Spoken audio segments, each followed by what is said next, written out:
আমাদের চারদিকে আমরা রাস্তাঘাটে বিভিন্ন জায়গায় অনেক রাস্তার কুকুর দেখতে পাই। অনেকেই আছেন যারা বাড়িতে খুব যত্ন করে কুকুর পোষেন। তারা তো খুব যত্ন পায়। কিন্তু রাস্তার যারা থাকে তারা কিন্তু ঠিকমতো খেতেও পায় না। বাট এই রাস্তার কুকুরের সেবার মাধ্যমে কিছু সামান্য সেবার মাধ্যমে আপনি তাদের যেমন পাশে থাকতে পারেন, সেরকম আপনি নিজেও কিন্তু বেনিফিট পেতে পারেন।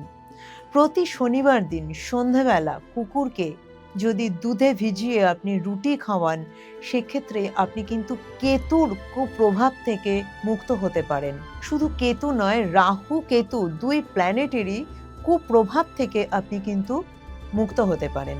এবং আপনি যে কেরিয়ারেই থাকুন, সেই কেরিয়ারে যেরকম গুপ্ত শত্রুতা অনেক সময় হয়, অনেকেরই কেরিয়ারে প্রবলেম হয় গুপ্ত শত্রুতার জন্য। এই ধরনের গুপ্ত শত্রুতা থেকে আপনি মুক্ত হতে পারেন এবং আপনার ইনকামের জায়গা অনেক প্রশস্ত হতে পারে।